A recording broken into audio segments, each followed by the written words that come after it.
Yeah, tēnā koutou, I'm Selwyn Manning and welcome to A View from Afar. And today, in this, the fifth episode of A View from Afar for 2023, political scientist Dr. Paul Buchanan and I will analyse how a real war of global proportions has been waged to shape opinions. Paul and I will deep dive into the battle to control a narrative waged by all sides in a polarised, combative world, and how modern mainstream media institutions, like the Radio New Zealand issue this last couple of weeks, fall vulnerable in the absence of robust, all sides considered analysis and debate.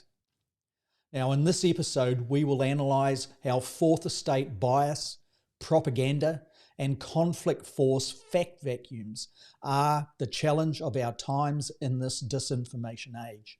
And upon this context, we will consider the following questions. Why is the Radio New Zealand sub-editor pro-RU content debacle symptomatic of a fact vacuum environment? And why is all media vulnerable to disinformation in the absence of robust NATO-Ukraine-Russia analysis? And we will go into that very, very deeply. Also, what are the unspoken of big picture shifts in Russian Federation global South relations? And Paul will take us through that, which is a fascinating concept and one that's very important that dovetails in to understanding the results of the previous two questions we just asked there of ourselves. Now, before we cross to Paul, here's an invitation to those of you who are live with us now in the recording of this podcast.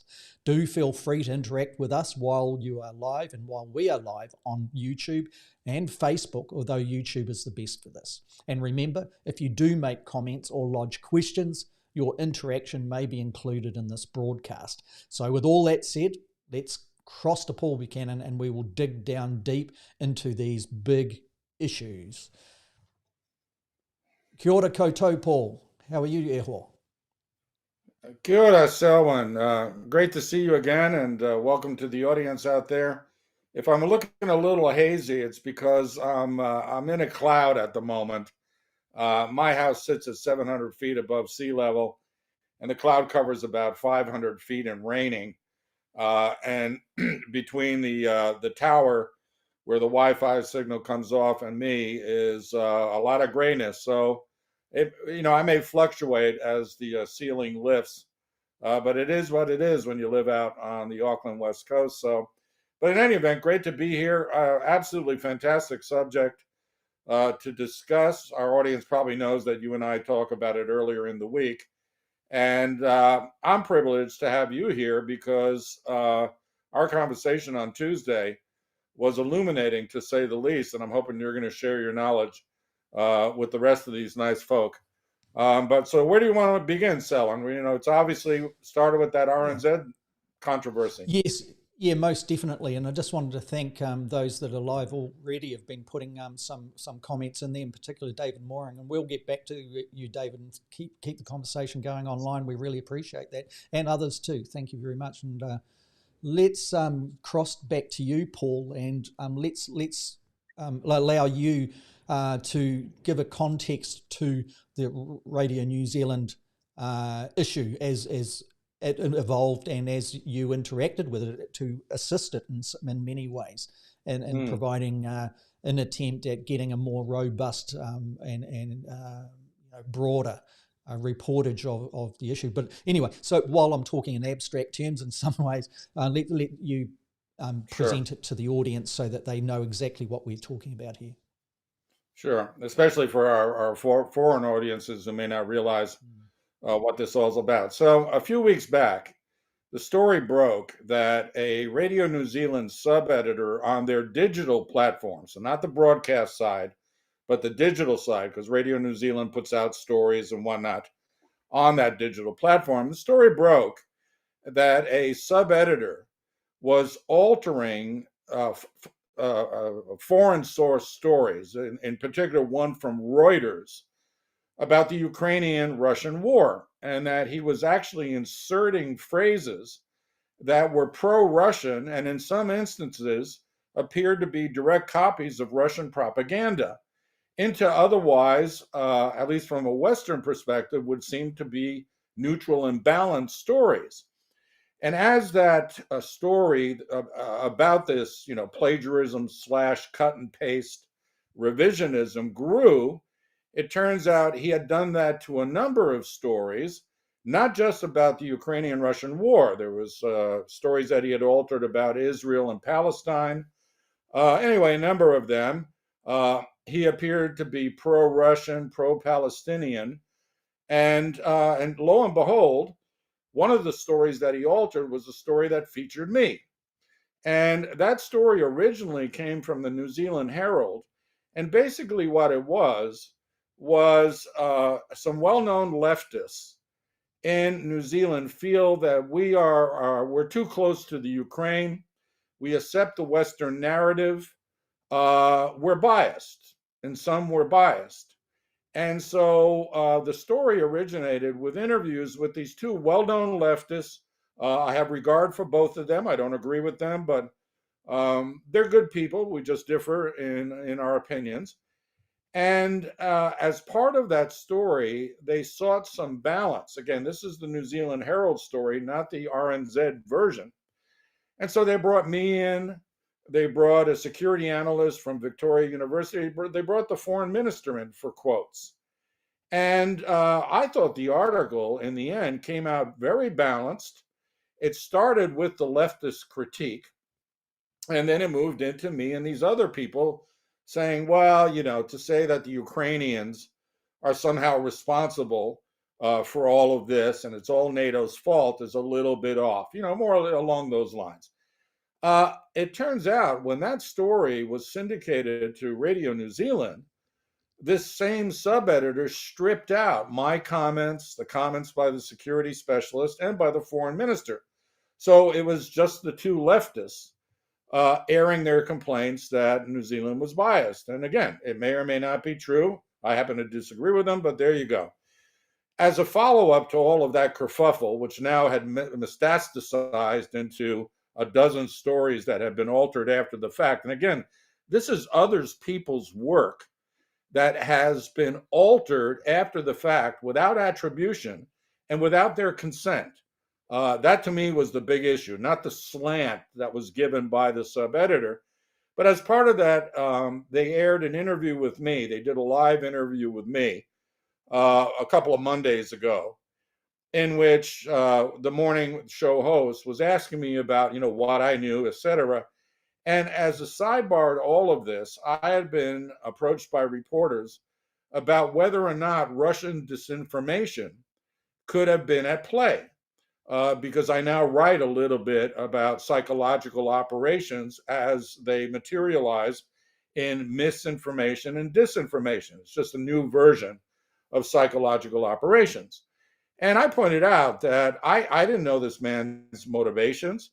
It may or may not be related to disinformation, but two things can be true at the same time. We can be awash in disinformation, not just Russian. I mean, let's be very frank. The United States puts out some dodgy stuff. The Israelis, the Iranians, it's again the Chinese. It's a game now that is being played heavily all over the world. We can be awash in disinformation, and yet this individual may not have used disinformation purposefully. He may have come to his own conclusions, grabbed some stories from other sources, and inserted them into the story about Ukraine and Russia. To my mind, it's grossly unethical from a journalistic standpoint, and I'm less interested in the particular slant. I just don't think you alter people's work without their consent. And it's kept on growing since then.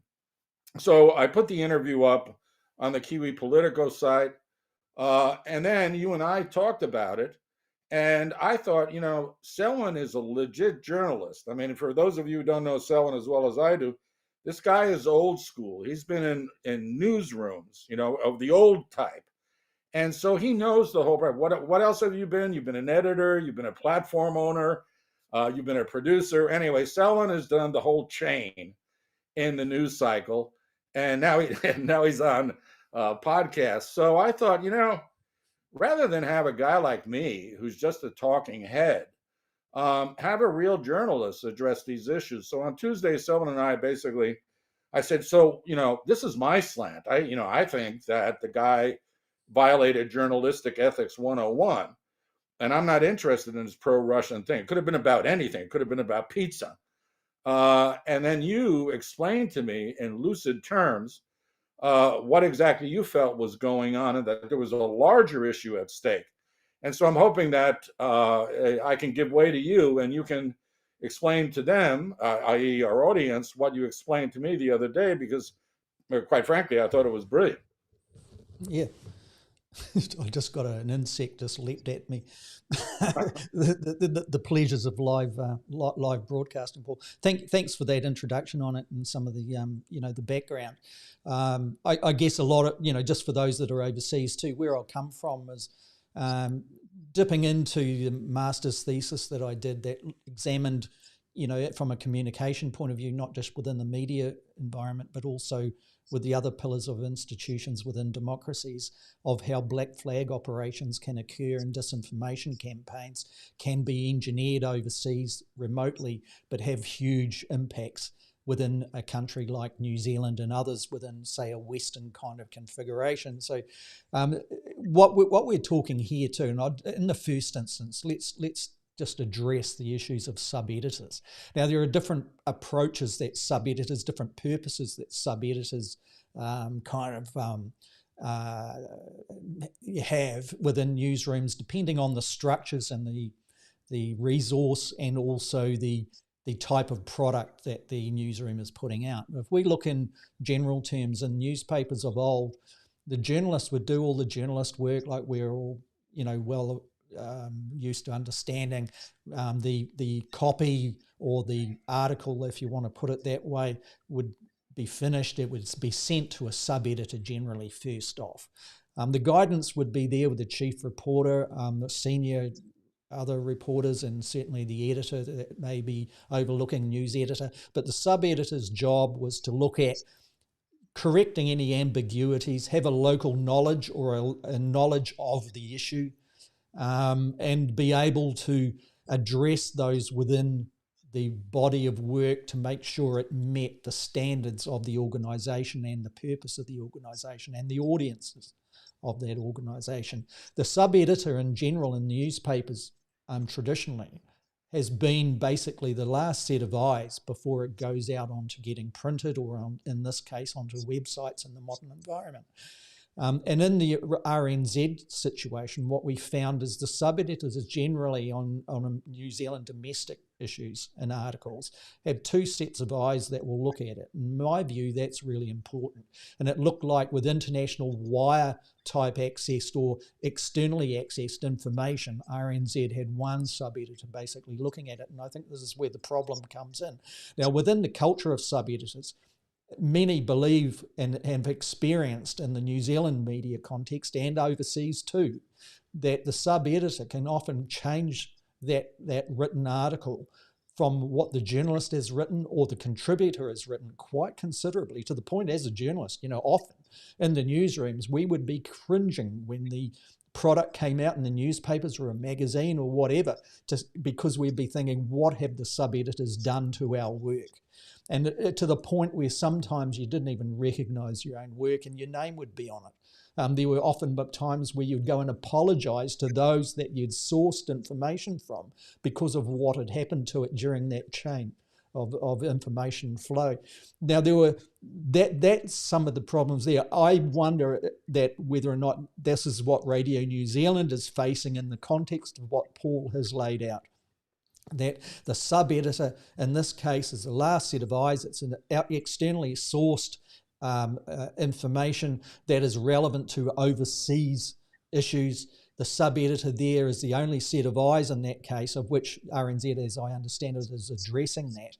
And in my view, Paul, and this is an opinion of which I would push amongst journalist fraternities, that it is not so much correcting the copy, the article, that the sub-editors are purposed at. But in cases like this, in a disinformation age, you need another sub-editor to basically watch what the other one is doing. And that's where the problem is, in my view, that there is too much responsibility on one person in this case, of which has been thinking, perhaps, I don't know the person myself personally, but I would imagine they're thinking, this particular piece is not doing it from my point of view. My base of knowledge in this issue suggests that it needs this or it needs that taken out. And that sub-editor, for all we know, may have been trying in an attempt to do what he had been doing for years. And that lies the problem with the structures in media organisations that rely on that type of structure. I know that when I was working in newspapers at the time, and it was owned externally by the Murdoch groups at the time, sometimes what you saw in that newspaper didn't reflect anything near your reportage.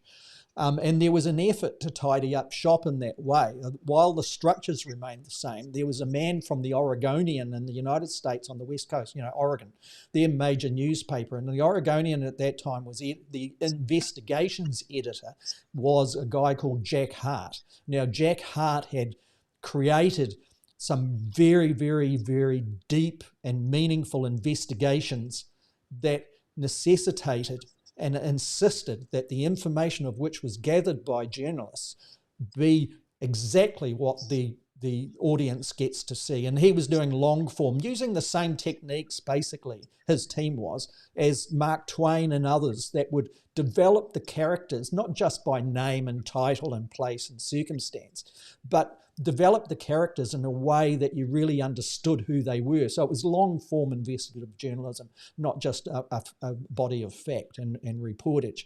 Now, he came up with the term front-end editing, and what they were doing to try and minimise the dangers of it being lost or abused in a sub-editor type structure was what they called front-end editing. The sub-editors could have their play, and the editor can look over it if they so wish, but it had to go back to the journalists and Jack Hart's team before it went out into the newspaper. Now, that obviously takes time, and I can see this happening in some of the major newspapers in Germany at the moment. I can see that Deutsche Welle, for example, seems to have an element of structural front-end editing occurring as well. I think it's vital in a disinformation age, and we'll talk to that disinformation in a very close moment. But, these kind of principles, the other thing I'd just like to talk about, Paul, is within a fact vacuum, within a country like New Zealand and other Western allied states as well, like Australia, certainly Japan, certainly the United Kingdom, Canada, and the United States. Where a government has taken a particular line for whatever reason, maybe good reasons, maybe bad, about another country, and where the public has sympathies and understands and agrees with where a government is positioned, and where generally mainstream news media has accepted that, yes, this is the particular angle and the view and the bias of which we will attract to a particular area, and we can deal that down to, in the Ukraine sense, many see that Ukraine as a sovereign nation was being invaded by a strong and opposing force, and therefore the atrocities that were occurring on Ukrainian soil against Ukrainian people and infrastructure and environment required a response from a government, from a peoples, and from a media that had common ground. And that's what we have seen, a common ground on human rights principles, on environmental principles, and on Western NATO-aligned biases as well. So within that context, a lot of the reportage, in particular in countries like New Zealand, Australia, United States, etc., have focused on the Ukrainian side of things. But we don't understand what the compulsion, what is happening within Russia, within the Russian Federation, how the regime, the Putin regime, controls the Federation, and how the people are estranged from really having a say in what is going on in their name. And all of these types of things. There is no real balance in there, or not even achievable balance can occur in an information vacuum like that, where the biases are laid up by tiers, if you like. So if you're looking at that, you can look abroad and you can see, once again, I'll cite Germany and France of making huge efforts to try and get to understand what is the opposing force here. Yes, they have a particular side that they support for the reasons of which we've just outlined before, but to understand where the other side is coming from, what are the conditions of which the other side may start to ease back or enter into a dialogue? How do you sift through into finding what is fact out of a disinformation operation that is coming from that opposing force? And in Europe, and in those two countries in Europe in particular, what they've been doing is latching on to academics who have had huge successes and reputations that have been built. They're Russian nationals inside the Russian university institution. They have found themselves labelled by the Putin regime as foreign agents, and they're in exile in places like Berlin, Paris, etc., and Switzerland and others. And they have a body of knowledge of which those European media are using to try and unpick the disinformation and to sift through to see what the realities are, what the compulsions are, what the limits of Russian aggression are, and really looking forward to the point of where are the resolution points. That's an absence in countries like New Zealand. And I think with a disinformation campaign that has been raging and a fact-based vacuum that exists in this country, where everybody is too shy to actually examine what the compulsions are of the opposing forces, then it breeds a situation where a sub-editor who may have even professional biases of wanting to balance or sympathies toward what is opposing forces here, like the Russian Federation, falls into a situation of trying to create a balance. And then from that person's point of view. So you can see what I've been talking about is quite a broad kind of approach that goes down into inadequacies within the media or journalistic or mainstream media structures as well. And those kind of debates are starting to happen thanks to Radio New Zealand being honest and open about what it had found within its own nest, if you like. Paul, there may be issues that need clarification, or there's some that I've left out. I'm not too sure, but I'll leave that for you to determine on the audience's behalf. Yeah, let me just give a couple of points of order, and then I will throw it back to you though. But I'll lead you into it this time.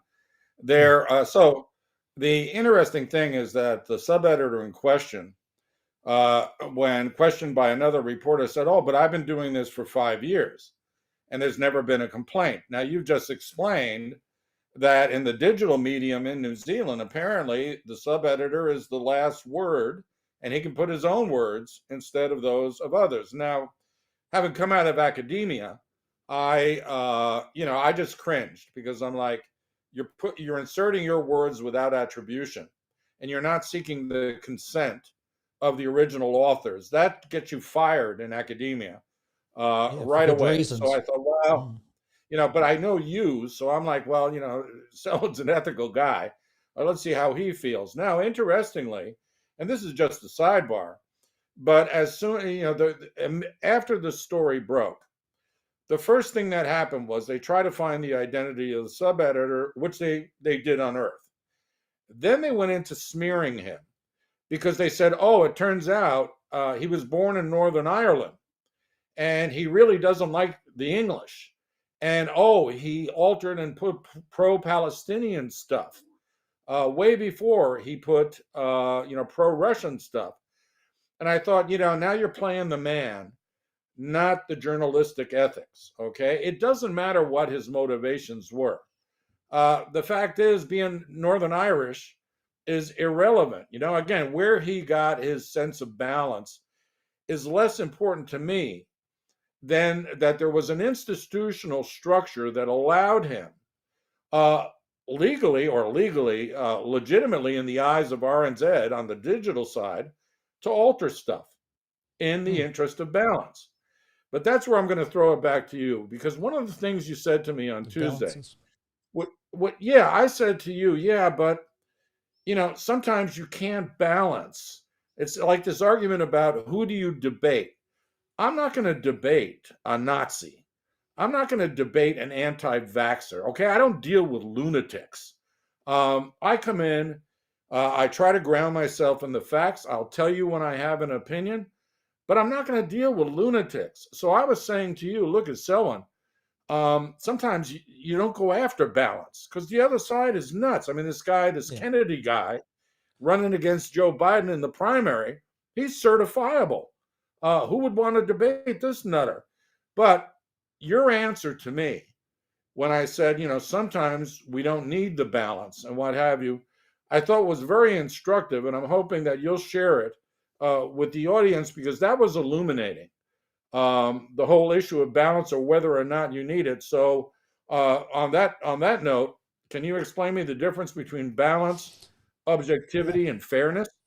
Yeah. Well, objectivity and balance are close bedfellows, let's put it in that way. And fairness is another way of structuring the output. In the first instance of dipping into that, you've got to understand the symbiotic relationship that occurs between an audience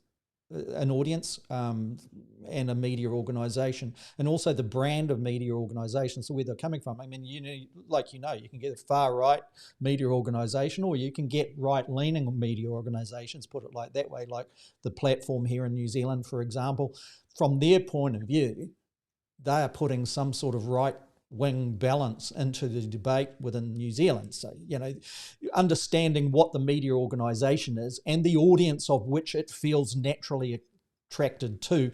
Therefore, there's a symbiotic relationship where that audience gravitates to that. So, just putting that to bed and getting an understanding of attempts at balance. But generally, in many cases, and some would argue against what I'm going to say here, and that's their prerogative. My observations, experience, and also belief in this case, in this side of media, is that objectivity is a myth. In my view, that is generally understood and accepted, particularly amongst journalists and media, senior media people in all the Western democracies. That objectivity was a myth, that it was put to bed at least by the early 1990s, because within the objectivity, that suggests that the person is putting the article together, the reporter, the sub-editor, the editors, they don't have any buy-in to the issue at all. They're totally agnostic at best. That they're like just robots or drones that are sitting there pulling in the information, putting it out there. Now, that's objectivity is an absolute joke. It doesn't occur. Everybody in the information chain has their bias. Even if they don't understand what that bias is, they feel comfortable within the value judgments of which their family has injected into them, their communities, their culture. Those biases exist in everybody. Objectivity cannot be achieved. So let's just put that to the side. Then you've got an issue of balance, and that's something that was pursued for a long time. And that is basically like, that was a good example that you gave with Biden and Kennedy's thing. You've got a candidate there that's not going to win, getting the to represent the Democratic Party in the United States. Very extreme. And people generally think he has a constituency because it's a large population, but nowhere near the current president's constituency within the party. Now, what do you do? Do you legitimize the arguments by a 50-50 balanced split? Well, that's up to the media organisation to judge. Some that would, perhaps they're on the fringe, some media organisations, they think, yeah, that Kennedy dude, he's actually speaking a truth here. They may give more than 50% to the guy and Biden a cursory glance with a couple of paragraphs out of 12. And that kind of thing, once again, is an issue of the attempts at balance being a joke. It just doesn't happen. There are attempts, and if you're doing court reporting and crime reporting, for example, where it's important to make sure that there are things that are observed relating to balance. What I'm talking about here doesn't exclude it, but generally speaking, the attempts at this person is saying that person says this, we balanced it because we put both sides in an equal measure. It doesn't stack up. In today's professional news environment where it's preparing information for its public, it is more wise to try and put a fairness in, and it might not be necessarily fair to the voices that are being reported within the body of work, but fairness to the audience, that these journalists and this media organisation, for whatever reason, have made a decision where we're going to dig down here deep in the interests of the audience, in the interest of fourth estate fairness, and we are looking at the issue and we see the proportions of importance in this way, and that's how we're going to report it. So once again, to recap, objectivity, it's a myth. It cannot be sustained. It's a ridiculous concept at best. Balance, it has its place, but it can be a futile exercise when you're trying to present what is important facts and fact-checked facts before an audience. Fairness is the way, fair to the person who's investing their time to read or view or listen to a particular piece of work, being fair to them that you're not going to waste their time, and fair to the people that have been used as contacts or sources, and fair to the fact-checking efforts that have gone on by the professional organisation or journalists as well. All of those things. I am one of those that subscribe to the principles of fairness that outweigh all of those other two, Paul. And I hope I've explained that in a way. If there's anything else relating to that you think need to touch on, I'd be happy to do so. Well, I'll tell you, at first, when you started talking about objectivity, I thought you were going to go all postmodern on me and tell me there's no objective truth. Now, interestingly, when I used to teach the university, I would talk about subjective assessments of objective phenomena. And you actually covered it based on your culture, your gender. I mean, we bring subjectivity to our observations of the objective world. And I would use as the example, you take four blind guys and you have them feel up an elephant. They're going to describe four different creatures. One of them is going to be really scared. But the point is, four blind men touching an elephant will describe four different things. Our subjective assessments of objective phenomena lead us to different conclusions. And so I agree with you that objectively, literally, is in the eye of the beholder. And I like the idea that we morph towards fairness. Now, this is where disinformation comes in. Steve Bannon said it best. He said, look it, you fill the environment with BS. And so that you can no longer discern the truth from fiction, and you actually write the fiction better than the truth. So you write better stories that are conspiracy theories, are fantastic, but they grab the eye, they grab the reader's, or the listener's attention. And then you allow them, and many, most of the public don't have training in journalistic ethics and that sort of thing, to figure out fact from fiction, to figure out what they like. And it plays on subjectivities, which in many cases are prejudices and biases. And that's where we start siloing or compartmentalizing out. We listen to the news that confirms our biases. We start, segregating out into little tribal camps based upon the information that we choose to receive, because the corporate media now is competing for eyeballs and clicks and all of that with social media. And social media clearly doesn't have the journalistic ethics or strictures that we teach in journalism schools, and that anyone with a platform can go out there and say anything. And this is one of, just to jump in on that just very Yeah. quickly, I'll just add, because it's an important point to observe, that within the social media phenomenons, what it has done is sharpened and honed news media organisations to start to analyse what their real purpose is within a fourth estate principle. So, they look at that and they think, okay, well, here's the difference between professional journalism, professional media, and all of that's going on out there. And, and the blog phenomenon is another one too, generally opinion-based type things that may or may not be supported by facts. So the media organisations do have a role in current affairs and public discourse, the public sphere, as wonderful people like Wayne Hope like to refer to. The news media has a very big role in being able to develop into professional assessors of what is being presented, because this is going to get more and more and more challenging with the advent of AI in these spaces as well. Now, what I like about all of this, and I won't divert away from what you're saying because I just wanted to inject in, but one of the good things about this podcast that I enjoy, Paul, is we always look at solutions within the challenges. And the challenges that we're looking at clearly at the moment are, I've got on my list there in great big letters, it is about the disinformation age, of which is coming at people from all sides. How do you sift through all of that? There are two pillars of institutions, I believe, that are equipped to do that, and it's not government. It is academia in its pure sense and in its committed sense, and a professional news media, where the challenges of deciding what are relevant, what is fair to the audience and important in the national and public interest, and observing those principles and going forward with that. And I just point, for those that are live and also, that come back to this on demand on YouTube, David Mooring and others are having a great debate about solutions to these things. And I'll just inject in there, David Mooring says, if the New Zealand media that we're using as a case study here, aren't we, Paul? That is representative of many in the West. If the New Zealand media, David Mooring says, claim they don't have the resources to fact check, then maybe there's a need for a fact checking co-op. Now, I like what David's saying there, and it's not necessarily extreme.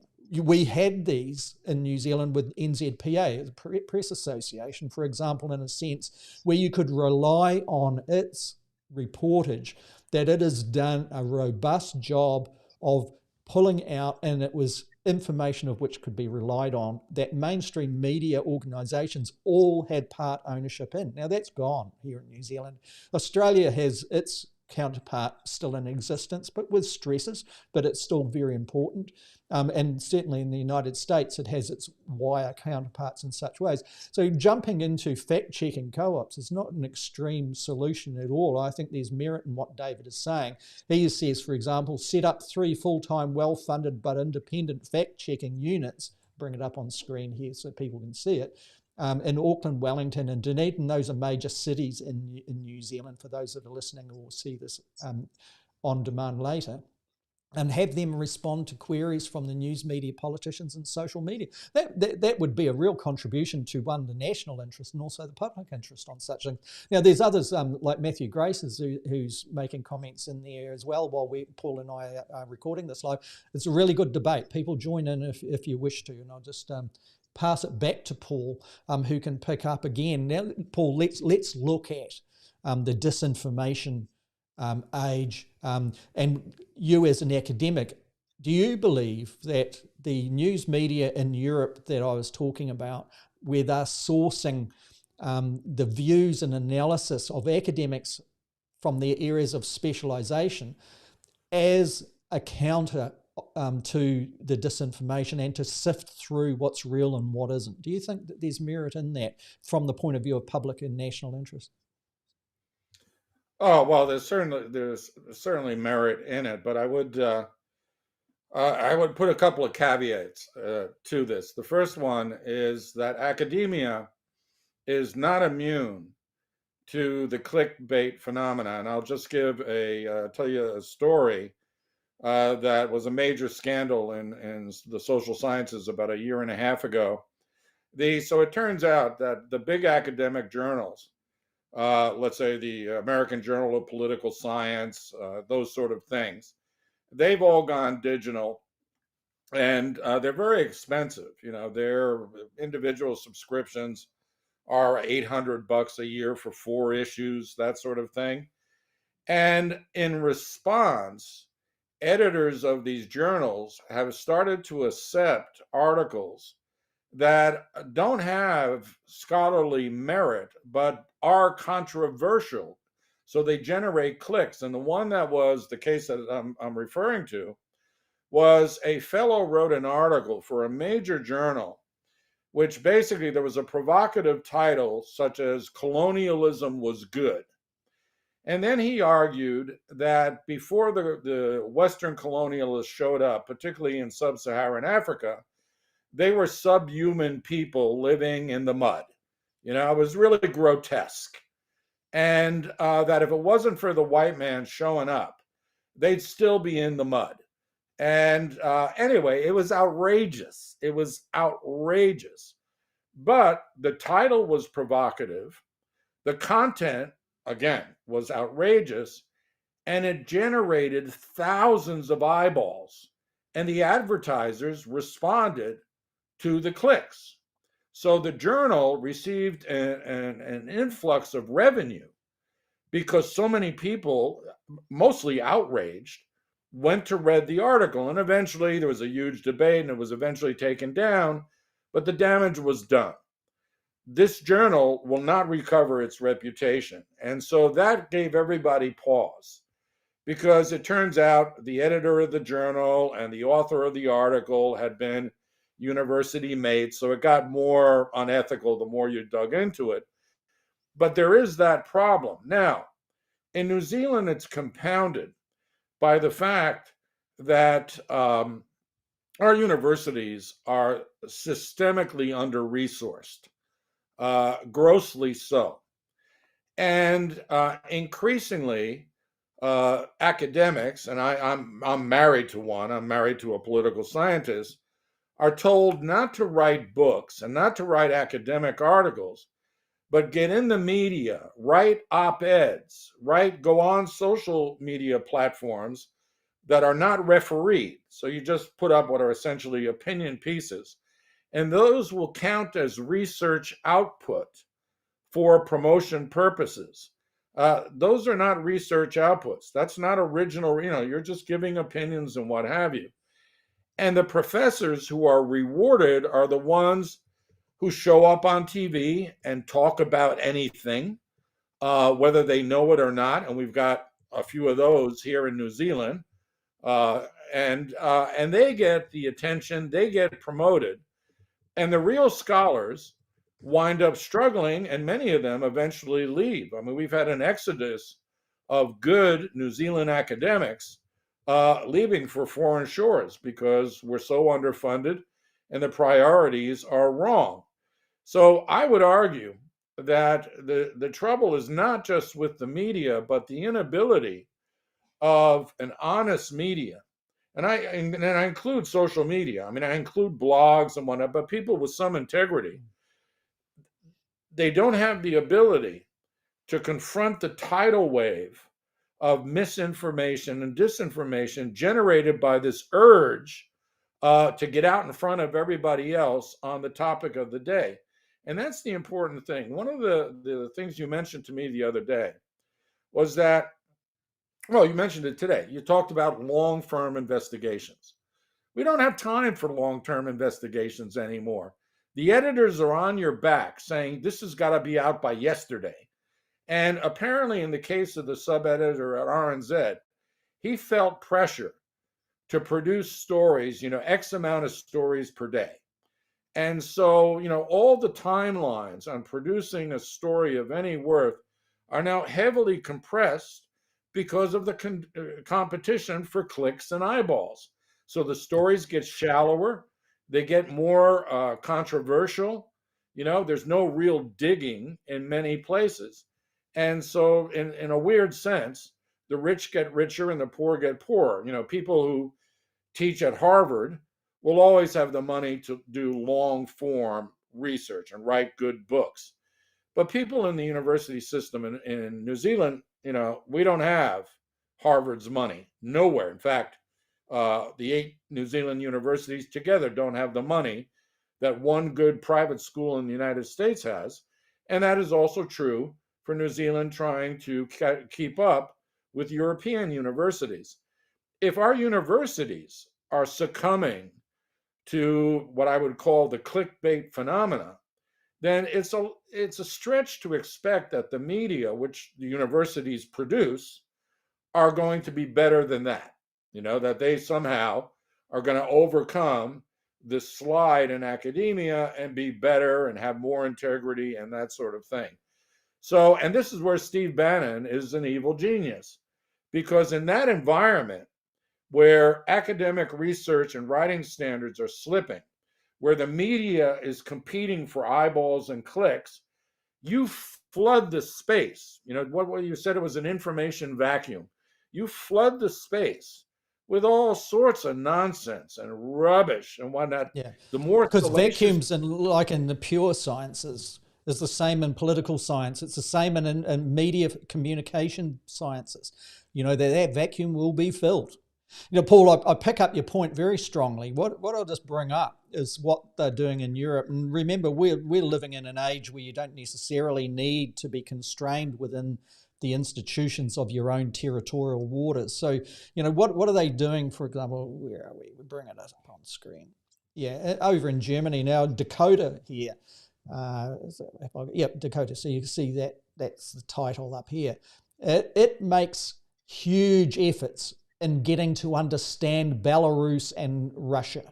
Now, it's in German, but it is sourcing, for example, information of which respected political scientists, respected academics, respected media types within those kind of funding entities, where they see things, where a lot of their own kind of analysis and investigation has led them.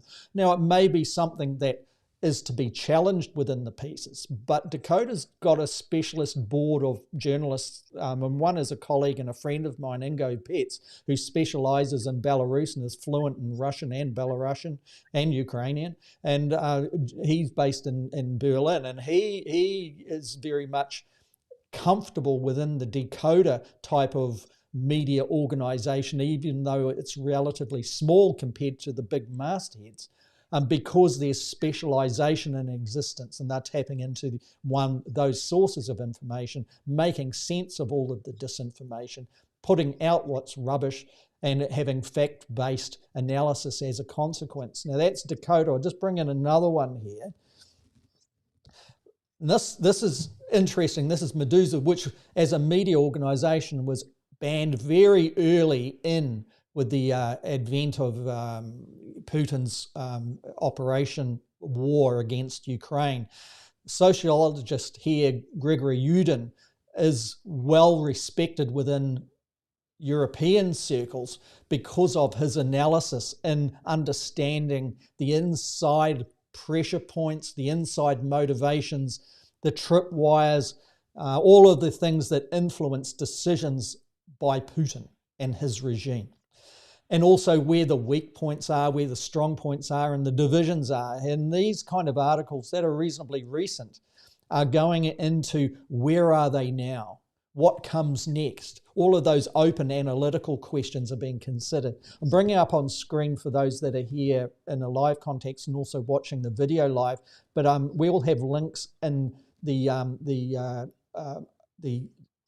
written part so that those that are listening to it on demand can access this too.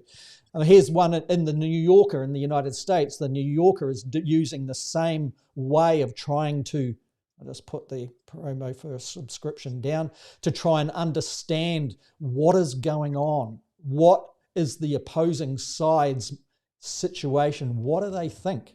And that's where they've gone in and started to quiz and really dig into the work of Tatiana Stanislavova, who is a senior fellow at the Carnegie Russia-Eurasia Center and has dug into really what is going on within that Putin regime.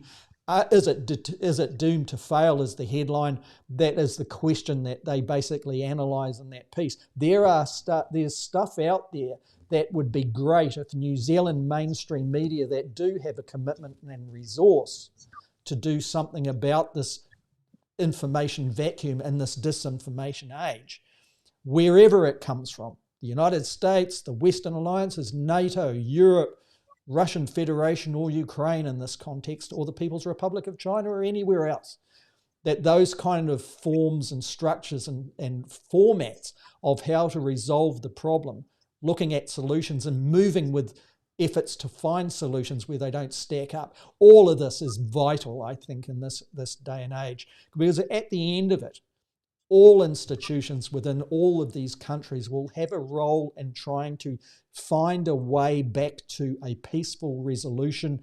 And what that question is, what is the cost of peace?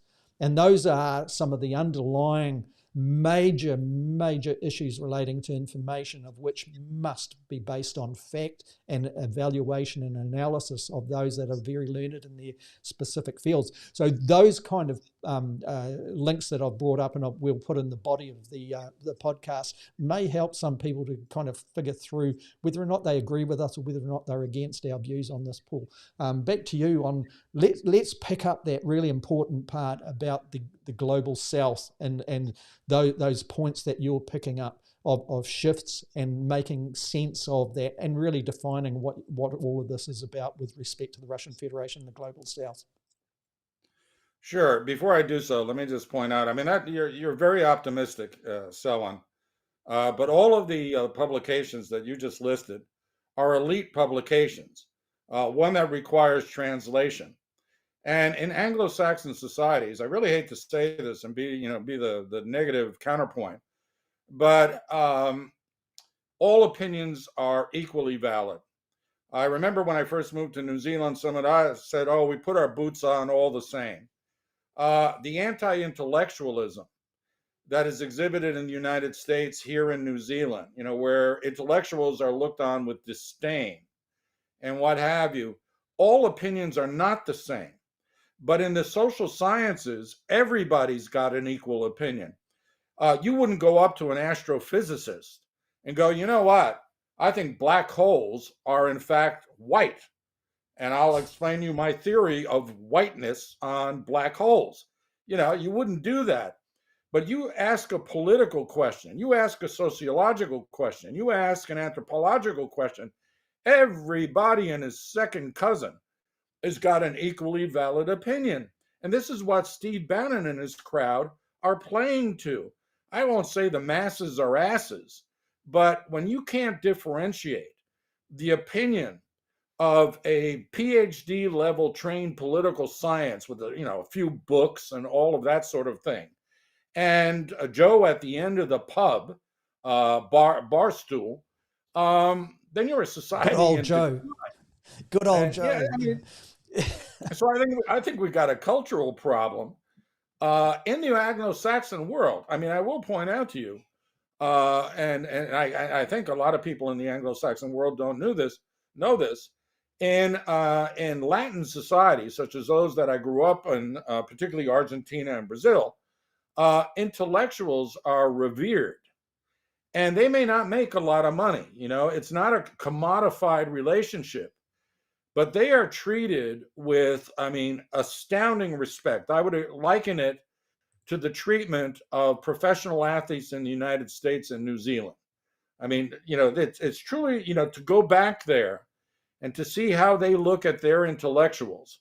And let's be very clear to those who may be Anglo-Saxon chauvinists, Latin societies have produced phenomenal intellectuals for hundreds of years. And so let's not get into the sort of chauvinism that I see all too often in Anglo-Saxon societies. My point of negativity is that until we get over the cultural predisposition to diminish and disparage the opinions of experts in the social sciences, we're never going to get out of this morass. Now, turning to the global south, and I think this is an interesting segue to go to, many of us in the West, or many people in the West, may think that the majority of the world is behind the Western sanctions regime, that is opposed to the Russian invasion, and are staunch in that regard. The truth is otherwise. 80% of the world are not on board with the sanctioned regime. 80% of the world are either neutral or on Russia's side. And so this is a NATO Anglophone and their allies coalition that is a minority coalition with tremendous economic power, but which is a minority coalition in global affairs. Now you'd say, how can that be? Well, there's actually some fairly easy answers to that, and they go like this. During the Cold War, the United States, other post-colonial societies, supported dictatorships that oppressed their people and which allied with certain economic interests, let's just call a spade and say some capitalist interests, that originated in the colonial West and oppressed their people for the economic gain of the dictatorial elites in the countries in question and the economic and political elites of the West. That was the Cold War in the South. And we've talked before how people like Kissinger referred to the world as shadow and peripheral zones. And peripheral zones is where you went down and exploited, and no one was going to argue with you about it. Well, most of sub-Saharan Africa, most of Asia, most of South America were such places. And who were the people who funded and armed guerrilla groups, liberation movements, all of those? It was the Russians. It was the Soviets back then, and then to some extent the Chinese. But if you look at countries like Vietnam and Laos, if you look at, well, almost every Latin American country, the movement for liberation, the movement to throw off the yoke of imperialism, was backed not by the United States and NATO. To the contrary, they supported the Somozas and the Marcoses and the Shah of Iran and all those sort of critters. This is exactly right. You know, in Vietnam, going back almost 30 years, the first thing that was very obvious to me from the point of view of overseas involvement there was the rebuilding that the Russian or the Soviets were doing in Vietnam in the wake of the total annihilation of much of the infrastructure that was left by the West. So I get what you're saying. There's a cultural kind of connection there. I'll just back out again here from that. Yeah. And so, now we can say, I'll give you a real brief anecdote. When I went to the United States to go to university, I took a Latin American class, all right, from an American. And here I'm, someone who has a background with, guerrilla groups in Latin America. And this guy started telling me that telling a class of 30, that the problem in Latin America is communism. And, all that sort of, and so I'm like, excuse me. And I said, I beg to differ. The problem in Latin America is US-backed imperialism and dictatorship. And I said, look, the hard fact of the matter is that we've never seen any Russians running around in Latin America. But boy, we've seen U.S. Marines, as soon as you pop your head up and say something bad, i.e., I want to be democratic socialist, then the friggin' Americans show up and they're not being friendly anymore.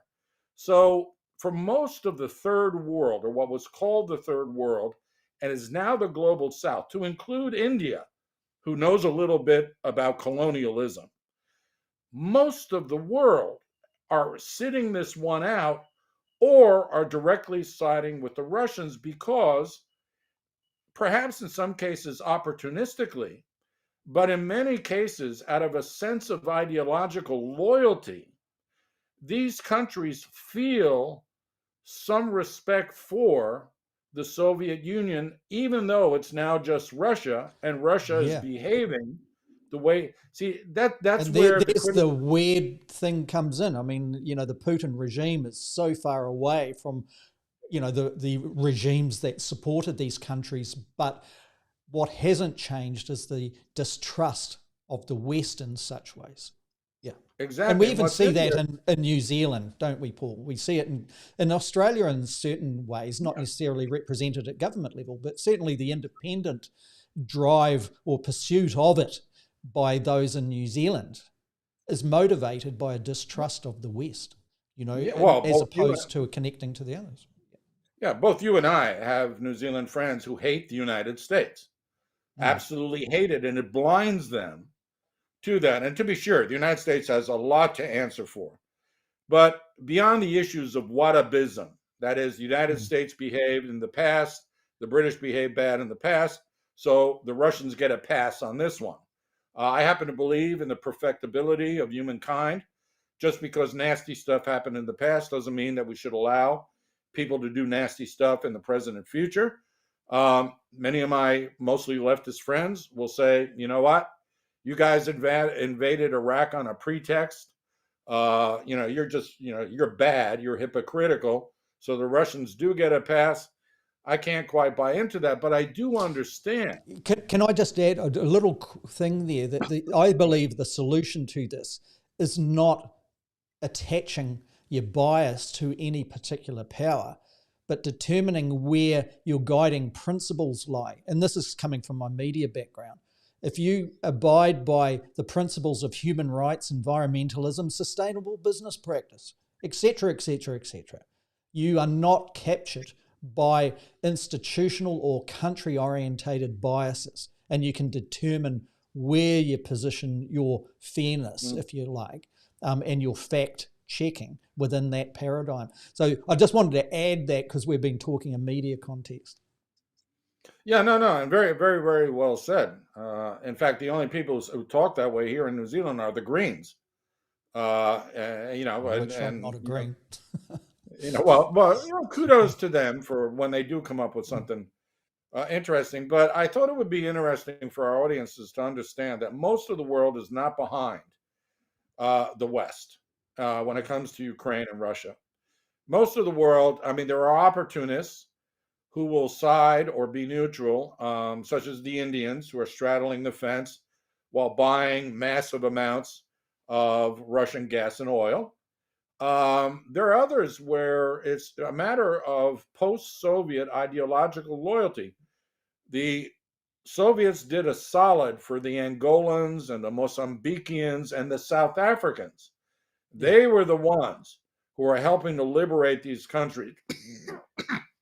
And now there's a return on the favor. So we're not going to see 80% of the world join, the Western side. However, Ukraine has belatedly realized that it's losing the PR war in the global South. And so they've launched a directed PR campaign where Ukrainian ambassadors are going around the world in the South explaining their position as being akin to a newly liberated post-colonial society, going, no, we're closer to you than you are to the Russians. It's the And pursuit of common ground, isn't it, in that respect? and so we'll see, because the Ukrainians are very adept at getting their point across. It's just like, unlike the West that has the fear of the bear, embedded in it, there is no fear of the Russian bear in places like Angola and Mozambique or Bolivia, or any of these. They don't fear the Russians. They buy, and here's where we get into the disinformation and propaganda campaigns. They buy the narrative that NATO was encroaching on Russia, was preparing to attack Russia, and Ukraine was going to be the fulcrum used against Russia And so Russia had to act preemptively. They buy that. That is because their histories with the West are tainted by betrayal, hypocrisy, and cruelty. There's no disputing that. As recently as the post 9/11 environment, where the United States and NATO went into Iraq on a pretext.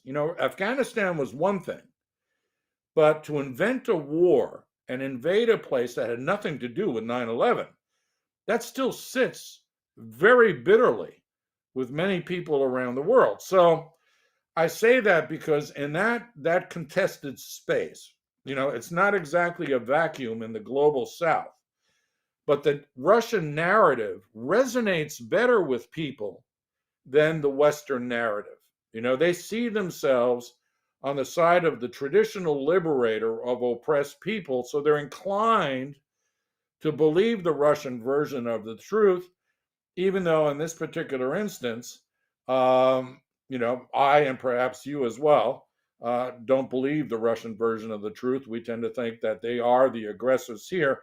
And mind you, we won't even get into talking about democracy, because at that point, a lot of my Latin American counterparts will start laughing. When the Americans start talking about democracy, it's time to laugh. But let's remember something. Nothing has changed with Russia when it comes to governance. The Soviet Union was authoritarian. Russia under Putin is authoritarian. Personalized autocracy. Yeah. From the Latin's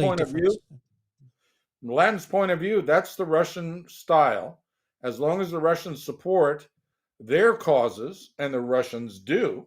See, this is the thing. Russia and China are countries that invest in a lot of the post-colonial world on fairer terms, as it turns out, than whatever Western investment exists. And that's even lapped up on the shores of the South Pacific, because there have been episodic attempts to break away in the South Pacific from the so-called traditional patrons, those being the United States, Australia, New Zealand, and the UK, and look towards, as in the case of Fiji, under its look north policy, look towards new patrons in the form of China and Russia. As soon as Fiji realigned most recently after the consequence of the election in Fiji. But what happens as soon as Fiji declares that quest for independence, the traditional patrons all react negatively. Because now it's part of a bigger geopolitical game in which places like Fiji are just pawns.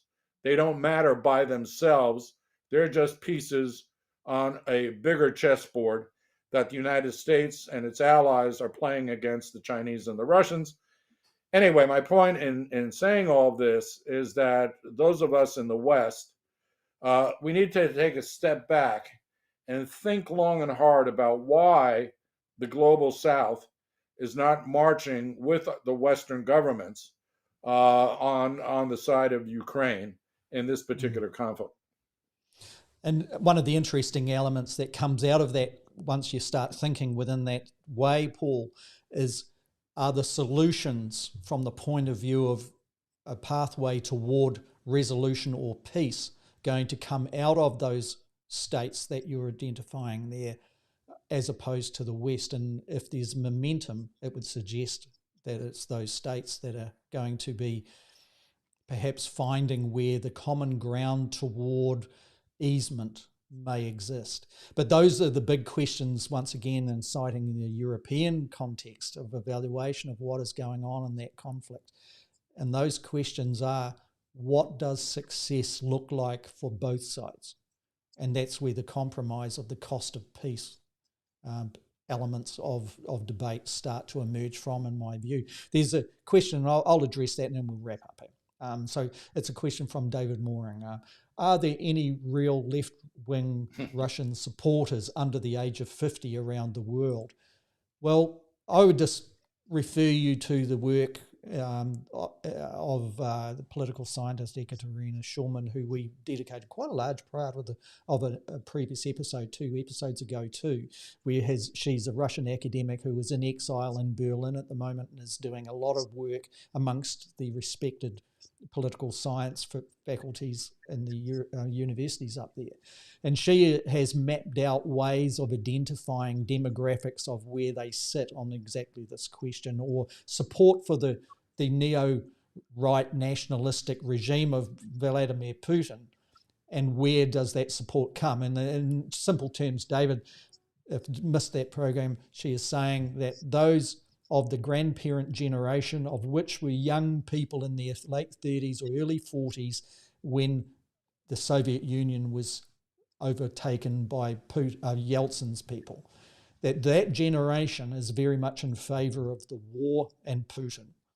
The parent generation, that 35 up to 60 years of age now, they want it all to stop. The younger ones, beneath 35 and down, they don't want this at all.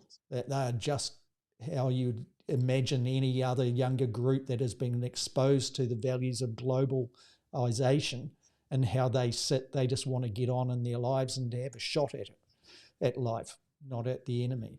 So those are the interesting things that have come out of those evaluations. And on that point, I'd just rest that there is merit in examining the works of some of these academics that have been working up in that space.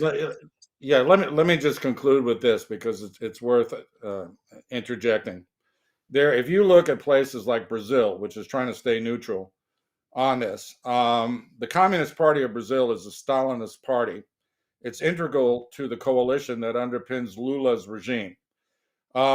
They are entirely pro-Russian, and they are young. So whereas the Russian youth may be swinging away from Putin, in a lot of countries that are suffering the terminal effects of neoliberalism, there's been a resurgence of Marxist thought and a rise in support for leftist parties, including traditional leftist parties. And interestingly, that has led to the resurgence of the BRICS. See, everyone talks about how Russia caused NATO to find its reason for being. And now NATO's revitalized and expanded. Well, the same thing is going on with the so-called BRICS. So Brazil, Russia, India, China, and South Africa, they were dead in the water 5 years ago. They were not going anywhere. Now they're back. And they're thinking of forming a currency union, a market unto themselves. Cyril Ramaphosa, the president of South Africa, led an African delegation to talk with the Ukrainians and then with Putin himself about a peace deal. So the irony is that NATO may have been revitalized by this war, but so too has the major multinational organization for the global South, which are the BRICS. And a lot of that comes from the upswell in left-leaning political sentiment throughout the global South because of the ravages of neoliberal globalization. I don't like to use that term. I'd say, market-driven, whatever. But we're really right now in a stage of global flux, and it's not the West that is necessarily prevailing, at least when we look over the long term. Yeah, well put. And, the interesting thing is in that too is the redefinitions of the left-right axis, isn't it, Paul, in many respects? Let's park the program. And thank you to Paul for your contribution today, and once again sifting through a lot of this actual minefield. And this is right in our alley, isn't it? This kind of thing of getting rid of the disinformation, trying to find a fact-based thing and then applying analysis to that and forming a view of what the realisms are. So thanks again, Paul, and also thanks to those that have been joining us live during the recording of this podcast. Your contributions have been great. I've been bringing up on screen some of those. For those that want to follow it even further, go across to YouTube and see the conversation as it appears in real time, and you can still contribute by engaging there if you so choose to do so. We will be back in 2 weeks from now, so on New Zealand timeline it's Thursday around midday in 2 weeks time, and in the United States eastern side that would be 8 p.m. on a Wednesday evening. So until that time, thank you again for your company. Thank you again for your investment in time and listening to Paul and I dig into this most interesting and important issue. Goodbye, ka kite anō, take care out there.